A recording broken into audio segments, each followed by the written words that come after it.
ఆవు, గేదె, పశువులు గడ్డి మేస్తాయి. మేసిన తర్వాత దాన్ని పోషక పదార్థాలు జీర్ణించుకొని వ్యర్థ పదార్థం అని పేడను వదిలేస్తాయి కదా. ఆ పేడ ఎందుకు వదిలేసింది?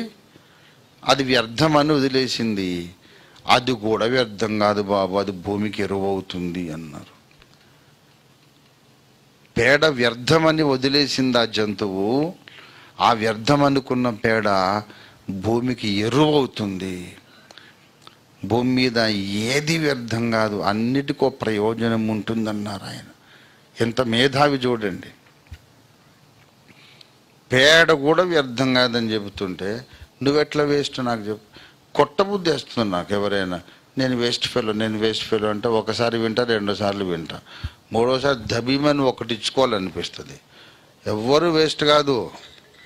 నీవు దేవునికి ప్రయోజనకారివి కాగలవు. దేవునికి స్తోత్రం, హల్లెలూయా.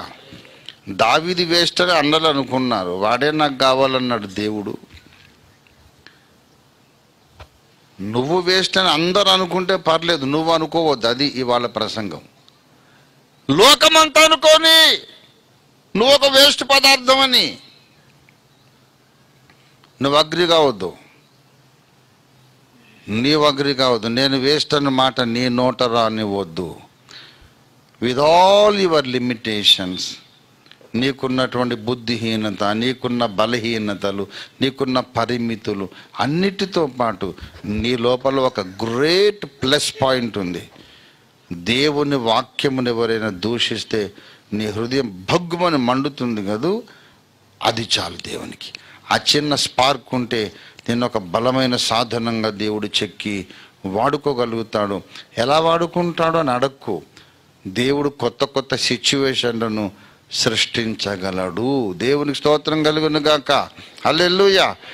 నీకు అనుకూలంగా కొత్త కొత్త పరిస్థితులను ఆయన సృష్టిస్తాడు. ఎలా వాడుకుంటాడో మనం ఊహించలేం.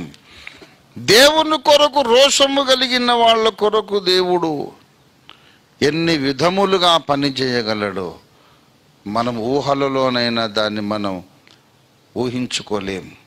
ఇవాళ ఒక్కటే కావాలి, దేవా నీవున్నావు, జ్ఞానులను సిగ్గుపరచుటకు వెర్రి వారిని నువ్వు ఏర్పాటు చేసుకున్నావు అనే మాట సత్యమైతే, మరి నేను వెర్రివాడినే కదా ప్రభువా, నేను వెర్రిదాన్నే కదా, నేను బలహీనుండే కదా, బలహీనురాలనే కదా, నన్ను ఎలా వాడుకుంటావో చెప్పు తండ్రి. అప్పగించుకుందాం.